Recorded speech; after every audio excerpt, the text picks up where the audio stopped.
Everyone, Dr. Tony Coaches. So glad you're here today because today I'm going to be talking to you about something that I see happen all the time and most people have no idea that it's happening to them. It's this thing that so many just compassionate, considerate, hardworking, amazing leaders, busy professionals, parenting professionals, just amazing people, right? That they don't even realize they're hiding this heavy burden that they're keeping quiet because they just don't even know how to describe it, what to do with it. They just know it sucks and it feels heavy and they don't want it, but they're not knowing what to do. Okay? And so let me start you out a little bit painting a picture. Maybe it sounds familiar with some of you in some capacity.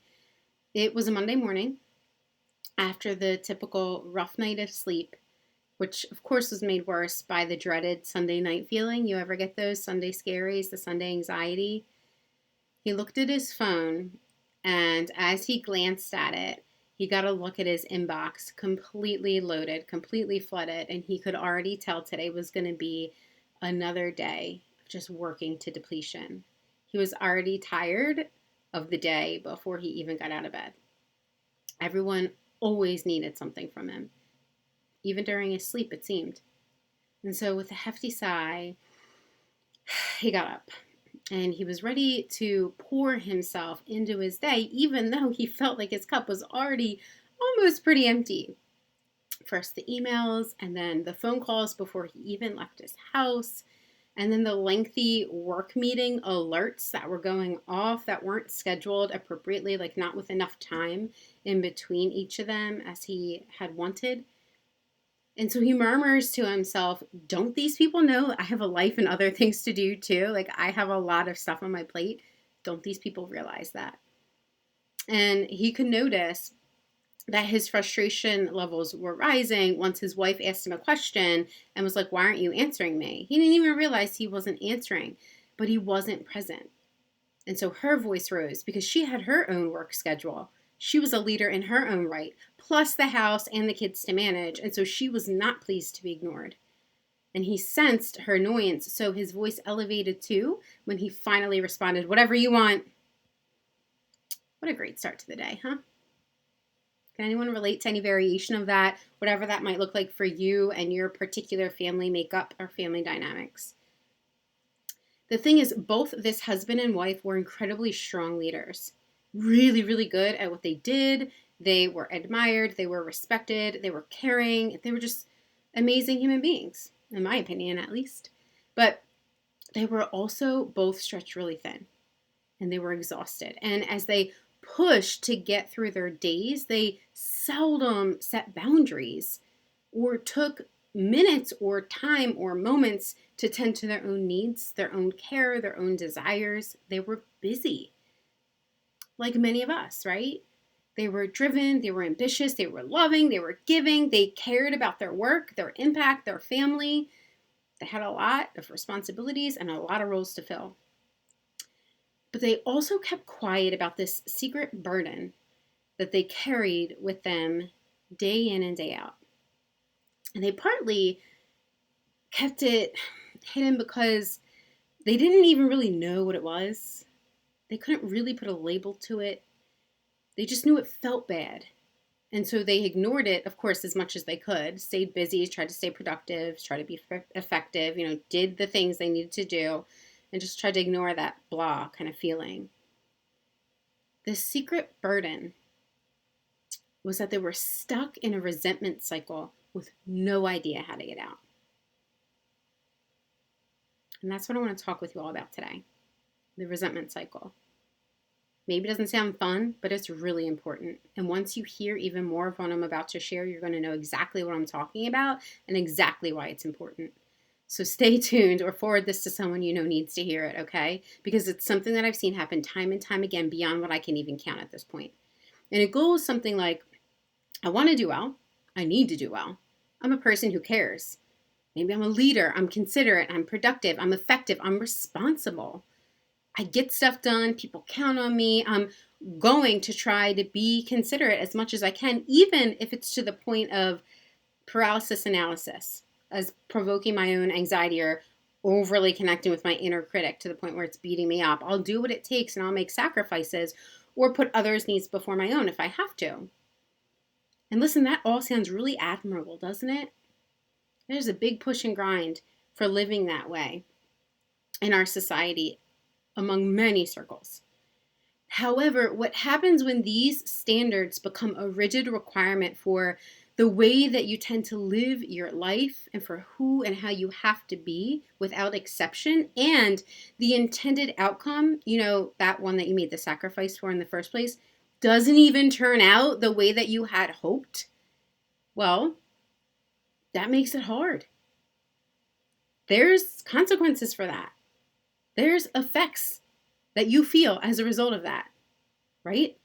Perhaps someone gets upset with you, or maybe they don't follow through with what they said they would do, or perhaps they ask for more from you when you feel as though you've already gone above and beyond, you are already depleted, and you believe you've given enough already, but you don't want to say no, you want to give more. Maybe they just don't understand. Or maybe they don't seem to care enough to understand, even be trying to make an attempt to understand your perspective or your sacrifice that you've made. And so now, even though you didn't give, you didn't help, you didn't lead, you didn't share, you didn't sacrifice in order to specifically gain their appreciation, you're feeling unappreciated and you don't like that, right? Like, I didn't do this to gain your appreciation, but now I'm feeling really unappreciated, and actually that's leading me to feel pretty resentful, right? What? But I'm not a resentful person. Why would I feel resentful? But because this person did this, right? And it gets us all stuck up in our head. Resentment. It shows up sometimes through anger, frustration, annoyance, or passive aggression. And it comes up and out as a result of you overgiving or overdoing or otherwise denying your own boundaries. While yet that desired outcome just didn't quite happen the way that you had hoped. Maybe the other person or the other situation doesn't leave you feeling better in the long run. You're like, well, then why did I do that? Or why do I keep doing this? Or why don't you see what I'm doing for you or all the things I've done behind the scenes? And you feel worse. You put in an effort, and yet the outcome feels unfair. It feels so just ungrateful, like you've just not been appreciated. Maybe even for some, it feels like devaluing. And so what happens next? Your stress levels go up, they increase. And what we know, what research shows us, what experience and research shows us, is that when you're feeling stressed, you don't perform as well, can't focus as well, can't think as clearly. It becomes even more difficult to manage your emotions, and all of that makes it harder to communicate effectively. That means as a result, our own individual defense mechanisms are going to kick in, because now we're feeling stressed, we're feeling stretched, we're feeling unappreciated, we're feeling resentful, feeling all these feelings, and it's harder for us to even navigate the feelings in the first place, and we still have a whole list of things to do, people to please, so on and so forth, right?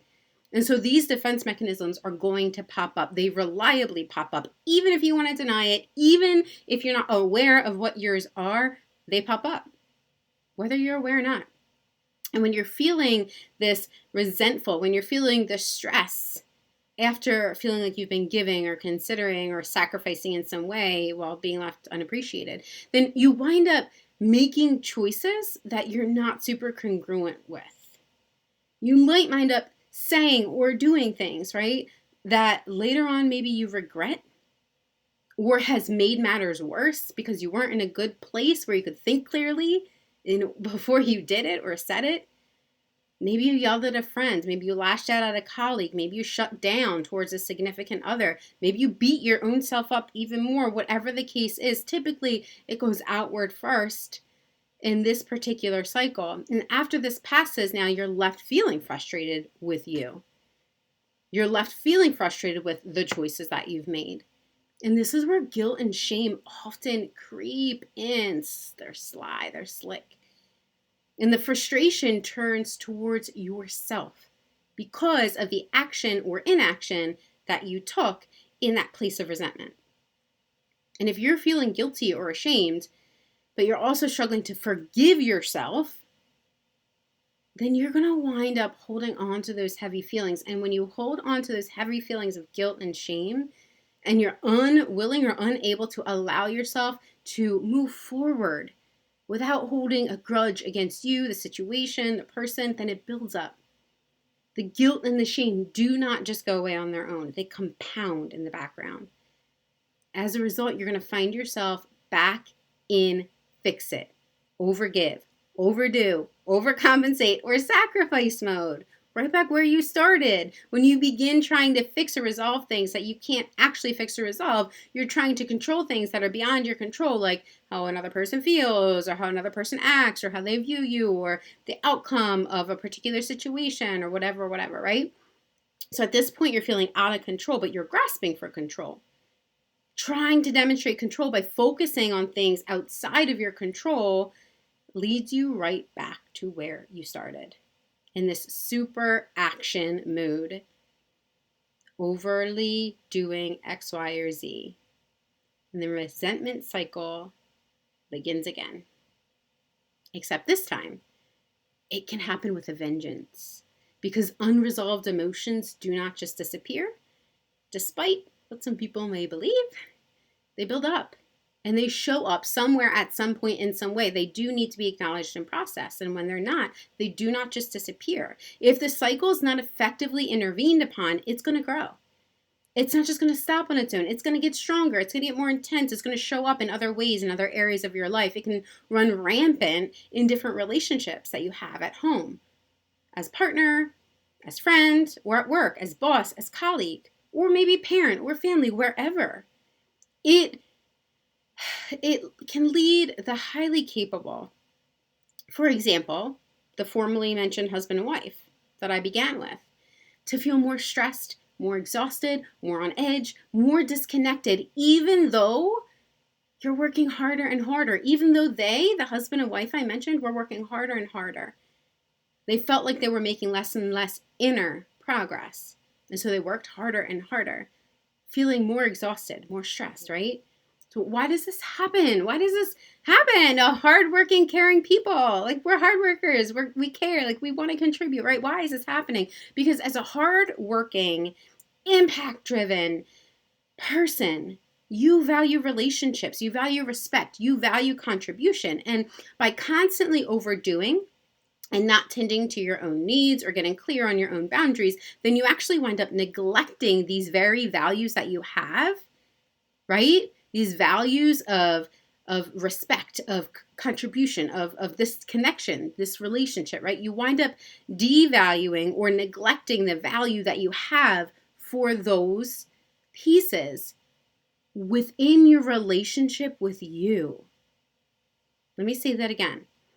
As a hardworking, impact-driven person, you value relationships and respect and contribution. And by constantly overdoing and not tending to your own needs or getting clear on your own boundaries, you wind up neglecting these values within your relationship with yourself. And denying that your needs matter butts up against your deep belief that people deserve compassion and consideration. It butts up against these values that you have for connection, for respect, for contribution. It pushes up against your innate need as a human to experience compassion, connection, and consideration internally. And so parts of your values are being betrayed within your own treatment of yourself. And since you've worked hard and generally done well, that resentment feeling that you experience can often initially be blamed on another person or the undesired situation, but ultimately it does wind up hurting you. It does pull back into you, whether you recognize it or not. You have to break this cycle. It's not going to break itself. And in order to break the resentment cycle, you first need to be willing to identify that it's happening. And then you need to get clear on what your cycle looks like for you. And then you can begin to get clear on the boundaries that are missing and what needs of yours are not being met And you can then get intentional about making an effort to meet those needs more, to lay those boundaries down more effectively. If you need help going deeper here, I'm here.